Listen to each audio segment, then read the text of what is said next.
So Sulaiman alayhi salam now puts him to the test. You know, Hudhud has come 2,000 kilometers away from Sabah. Sulaiman alayhi salam, he wrote a letter. He put it together. He gave it to the hoopoe. Now obviously birds would hold it in their claws, or they would, you know, these are trained sort of birds. And Hudhud had the mission now. Sulaiman said, okay, let's find out if he's telling the truth. Go all the way to their kingdom and go and drop this onto the queen, onto the kingdom where the queen is. And then you come back, meaning that you move away from there, and then stay close by enough so that you can see what's actually happening, and you listen to the conversation, and I want you to tell me what is it that they're planning. Now, nobody knows what's in this letter. Hudhud takes the letter all the way back to Sabah, and then Hudhud drops it, and Bilqis now receives the letter. This is ayah number 29. And Bilqis, when she receives it, what we understand is that Bilqis is a very highly intelligent woman. She's not one of these emotional individuals. Sulaiman alayhi salam is not an emotional individual. And my friends, you know the big lesson in here is, doesn't matter whether you're a man or a woman, if you're trying to run something and you're emotional, forget it. I'm out. Right? If you're emotional, and if things, you know, like get you moody, and you suddenly like lose something in your head, yeah, man or woman, I don't care, man or woman, you know, sometimes people get moody, it's like, you know, they get moody, it's like, they got beef with you, and everything comes out. It's like, yeah, I remember you did this before, I remember you did, and they go for you. You know, there's so many moods. It could be sometimes the moody, they don't want to talk to anyone. Sometimes the moody, they want to talk to you, but they want to put you in trouble. They want to make life difficult. Sometimes when someone's moody, you talk rational. But I tell you one thing, with both hands like this to you, brother and sister, yeah? If you're talking to an emotional person who is emotional at that time, your rational language is going to go like this, and then go like that. Basically, it's going to be turned over, twisted. An emotional person hearing rational arguments, they'll just turn it over on its head. Guys, do you know what I'm trying to say or not? Yeah. I'll give you an example. If you find somebody who's fallen in love with a girl, let's say there's a boy who's fallen in love with a girl, and the girl's not going to be good for him. So you try and talk to him. You know that this man or this boy here is going to, you know, he's in love with a girl. And you try and tell him, listen, this girl's not good for you. He says, why? Because this girl, she hasn't got Islam in her life. Or this girl, she hasn't got good habits in her life. We've seen it. This girl will ruin your life later on. This girl, this girl, that. And you're talking all rational arguments. This guy with 2 love hearts in his eyes like, nah. He's emotional. Sometimes when you have, you know, a husband and wife arguing, the best thing to do sometimes is whoever's emotional, let them rant on. Let them rant on. But the one who's not emotional, let him walk away. Let her walk away. Because if you talk to an emotional person at the time they're emotional, you're not going to get anywhere. You'll get abused. You'll get taunted. You'll be told things you'd never want to hear in your life. You'll say good things. You'll hear bad things. You'll say things that are true. You'll hear false things. You'll say, Ya Allah, how did you say that? They'll say it's true, and I'm going to give you another 10 things as well to hear. And the next morning, you know, the next day, emotional people normally after 1 day, after 3 days, they're like, I'm really sorry. I don't know how I said those things to you. I'm so sorry. I never meant that. And you know, please forgive me. It's like, yeah, I can forgive you, fine. But you caused some damage, serious damage. And the best thing when a person's emotional is to just stay out of the way. Is to stay out of the way. Now, 2 level-headed people, 2 rational people can get together on, and they can make progress happen. They can make civilization continue in a good way. Now here what we understand is that, look, you know, there's a woman who's a ruler, there's a man who's a ruler. The man is rational, the woman is rational. That's why both of them, let's see how they sort this problem out.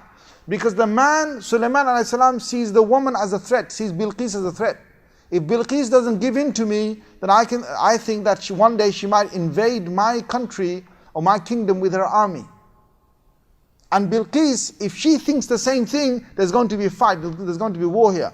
So when that letter drops, and it comes to Bilqis, she says, Ya ayyuhal mala. She calls her council of people with whom she consults.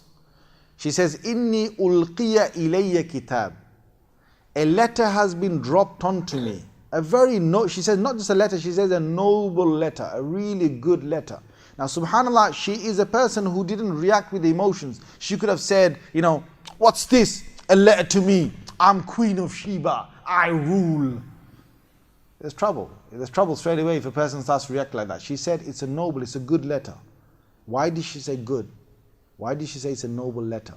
And the thing was, she said it's been dropped onto me. What she meant by that is that, look, I haven't been in contact with anybody, it's been given to me.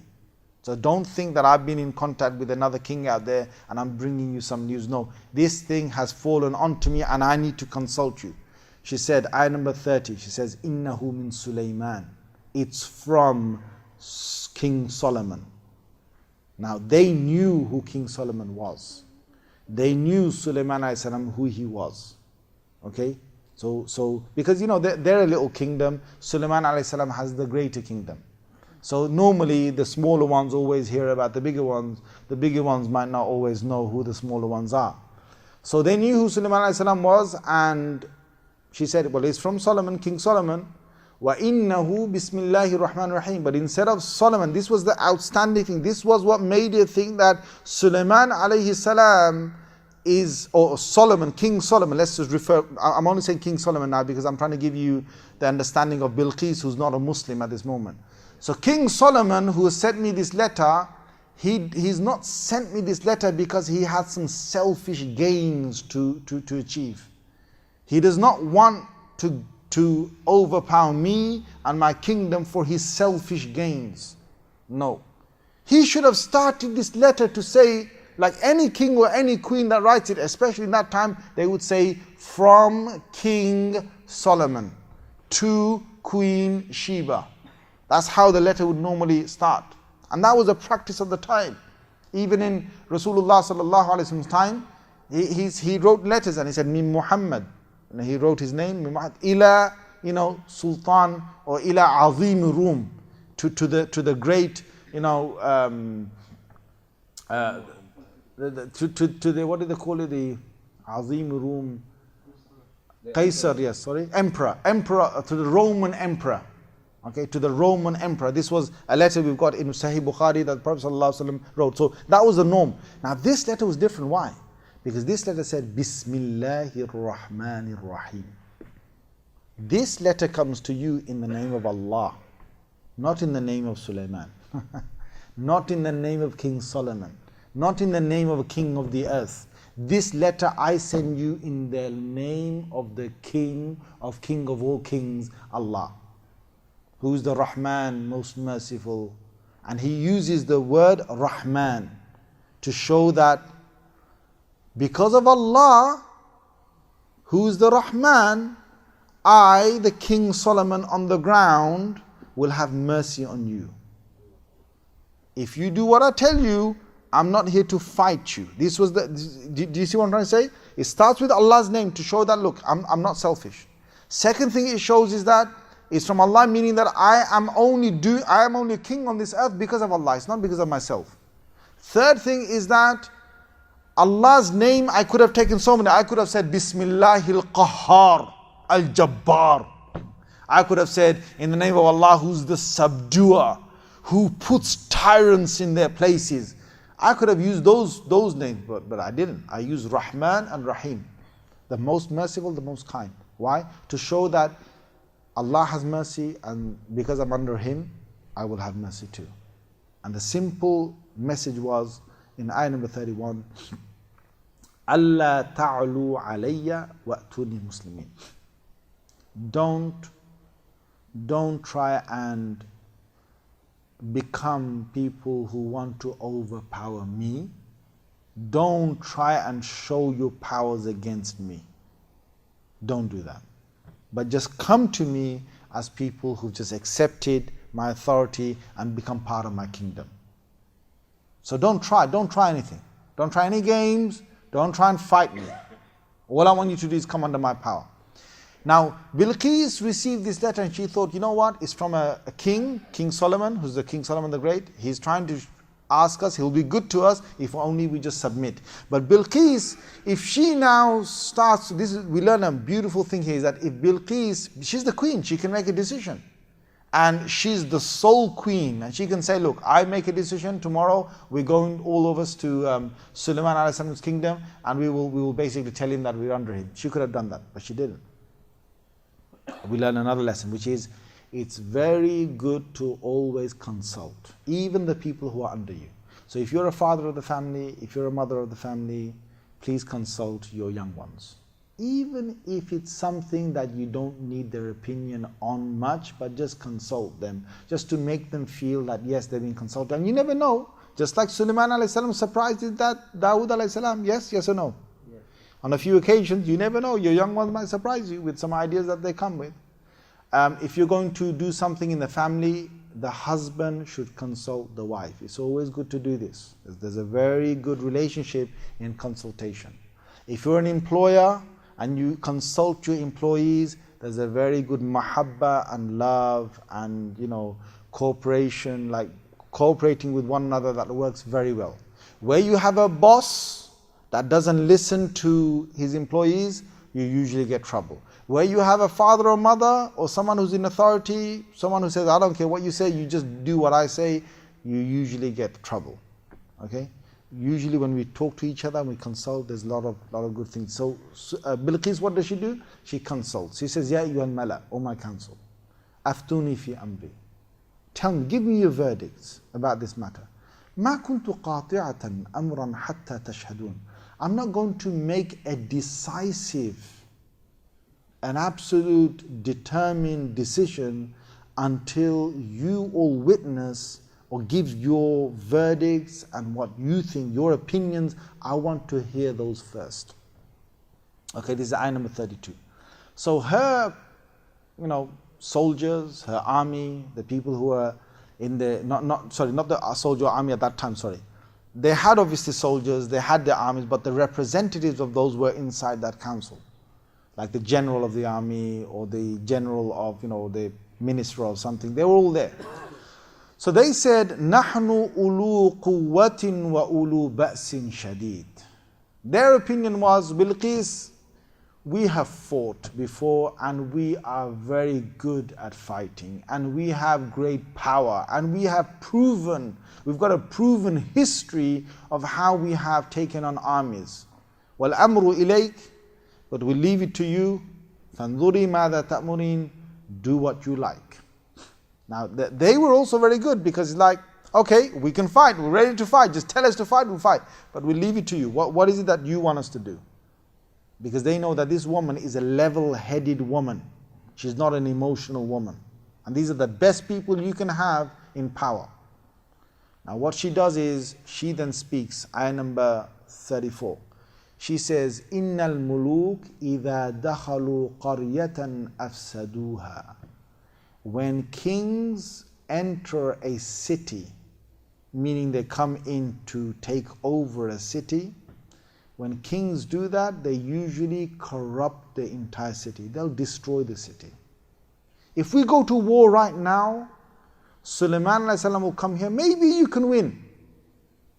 But if you fight, our city of Saba is going to be destroyed.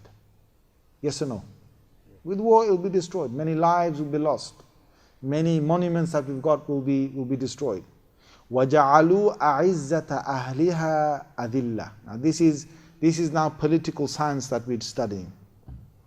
Quran has got every single science you want inside it, but this is political science. That this woman, whatever she's saying, she is now talking political science. She said, وَجَعَلُوا أَعِزَّةَ أَهْلِهَا أَذِلَّةً. The whole reason why kings do this, whole reason why armies do this, whole reason why presidents and others will do this, is they want to turn the most supreme and most dignified people and the highest people in a country, they want to turn them into the lowest. That is the reason why they do it. There's no other reason. Now this is war. Anyone out there who's having war, I want you to think about this, brothers and sisters, for a moment. Anyone out there who's having war, a lot of the wars out there is because they want to turn someone who's in power into someone who has no power. That's what it's about. It's like, hey, you big? Yeah, me bigger than you. You bigger than me? Okay, let's go and fight. You punch me one, I punch you two. You kick me three, I kick you four. You try and bring your ammunition against me, I'll bring my army against you. You bring your army against me, okay, I'll try and obliterate you. And then you try and nuke me, I'll nuke you before you can nuke me, and that's what it is. It's just, it becomes nafsi, it becomes very egotistic. It's all about, I'm gonna show you who's big. That's what it's about. Who's big? That's all it's about, and it's really sad. Most of these fights in the world are to do with who's big and who's going make who's small. So she then adds on a beautiful thing. I remember a scholar said to me once that this is Allah Azza wa Jal, telling us this through the mouth of Bilqis for a big reason.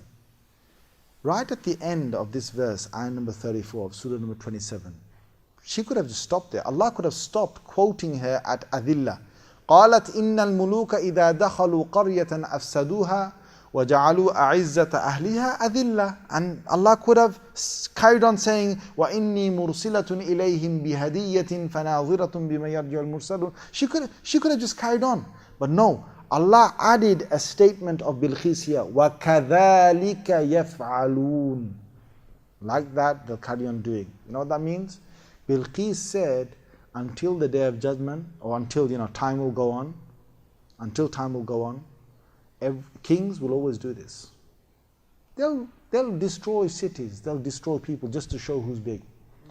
She then added on, she said, and the lesson for us is that, look, people will carry on fighting. If you think that, look, there was a time in my life I thought, subhanAllah, we had the bad 60s, we had the bad 70s, and you think, well, 80s, okay, how worse can it get? Hopefully it gets better, because police should be learning, army should be learning, surveillance is getting better, things should get better on the earth, right?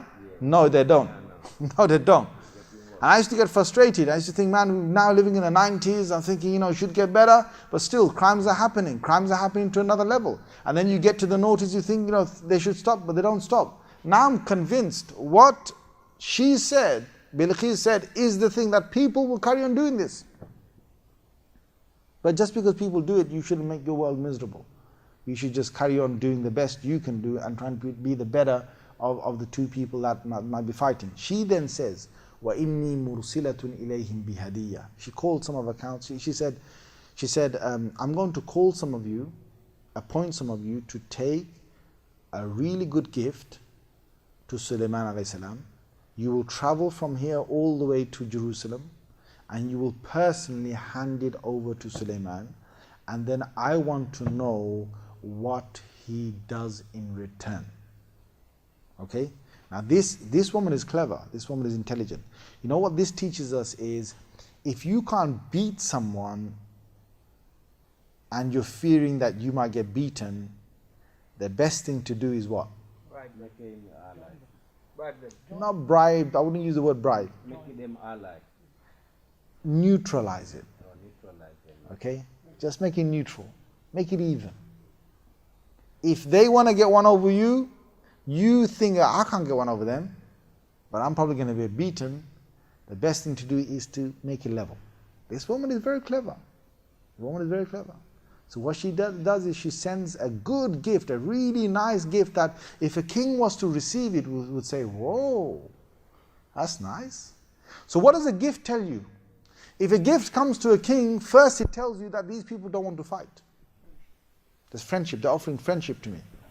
Second thing it says is that they're giving me a gift, I should basically be good enough to give them a gift in return. This is what kings and queens used to do in the past. When a gift used to come, a really good gift, a gift would be like something that you could treasure as a king. We're not talking about a small gift here. We're talking about something a king or a queen can treasure. Something great as that. You'd think by the least that I owe something to these people. But the minimum, the bottom line is they're not here to fight. And they won't be a threat to me. They're friends. So she said, I want to see what he sends. Now the Mufassirin say there's two reasons why she did this. One is the one I just said, which is she's trying to make it level. Second is she heard, it is another tafsir, is that she heard that prophets If he is a true prophet, then prophets don't take worldly gains. He said his letter started with Bismillahir Rahmanir Rahim, which shows he's only ruling the earth on the earth because of Allah. If that's true and he has no selfish gains, then I'm going to put him to the test and give him a big gift. If he accepts it, he's not true to his word. If he does if he does accept it, he's not true to his word. But if he rejects it, then I know that he must be a prophet. He must be one of those who truly claims to be a prophet. Do you understand that? Yeah. That's why she said, "Bima yarji'ul mursalun." Now the gift comes to Sulaiman. These members of Bilqis's, her sovereignty, they come all the way over to Jerusalem, 2,000 kilometers away, and they come to the outskirts of Sulaiman alayhi salam's kingdom, and they are amazed. When they saw the sheer size of Sulaiman alayhi salam's kingdom, they thought, hey, we can't fight these people. We can't fight these people. They were convinced. As they moved into Sulaiman alayhi salam's kingdom, the more they moved in, the more they thought, you know what, there's no match against this king. And as they came closer and closer to his actual palace, there were armies out there ready to meet them, and on both sides there were those with swords, and these ambassadors came all the way through the line of swords, all the way into the palace of Sulaiman alayhi salam. And when they saw the magnificence of what he has and the power he has, they just presented the gift to Sulaiman alayhi salam, and they waited. And Sulaiman alayhi salam said, this is ayah number 36, he said, "Atumiddunani bimal." He looked at them and he said, "You trying to bribe me now? You trying to give me wealth? You think I don't have enough? فَمَا آتَانِي اللَّهُ خَيْرٌ مِمَّا آتَاكُمْ." What Allah has given me is better than what Allah has given you. You take it back. بَلْ أَنْتُمْ بِهَدِيَّتِكُمْ تَفْرَحُونَ. You should be happy with your own gift. Take it back to your Queen Sheeba and go and tell her this. Go and say that I've rejected your gift. Now, they took the gift back and they thought, you know what? There's going to be some serious trouble here. So they zoomed it back to Yemen to tell her that, listen, Queen, you better make a move. And Sulaiman alayhi salam, he sent a message. He said, "Irji' ilayhi." He said, go back, go and tell him this. I'm going to bring you an army now because you're trying to bribe me. Now this is strength. Maybe it was a good gesture from her. So Sulaiman alayhi salam has to show that he's not going to take it. Even if it's a good gesture, he's not going to accept it. Why? Because the moment you accept a gift like that, you've neutralized yourself. And he has to show who's in power. Because of Allah's sake, not because he's got any selfish gain. So he said, look, tell them, I'm going to come with an army, la qibala lahum biha. You've got no way of overtaking this army. There's no challenge. وَلَا نُخْرِجَنَّهُمْ مِنْهَا. I will take all of you out of Saba, the kingdom of Saba, out of there disgraced. Now Sulaiman alayhi salam is ready to get his armies ready and to do this. These people come all the way back to Malika Saba. They come to the queen of, the Queen Sheeba, the queen of Saba. They say to her straight away, look, it's looking bad. Right? She straight away realized that he must be someone who's not for any selfish gains. So she gets her people together. She says, come on, let's start making a move towards Sulaiman alayhi salam to try and get his attention before he comes down with his army. So now they've just left. And Sulaiman alayhi salam had wahi from Allah that they've left. He had inspiration from Allah that they've left Saba to come towards Jerusalem. So now Sulaiman alayhi salam, he knew this. He said straight away, he called his courtiers together and he said, which one of you will be able to bring for me the throne of Bilqis? Because she's got this massive throne. I want to surprise her. And he's going to now start some tests. He's going to test her on a couple of levels to try and bring her to Islam.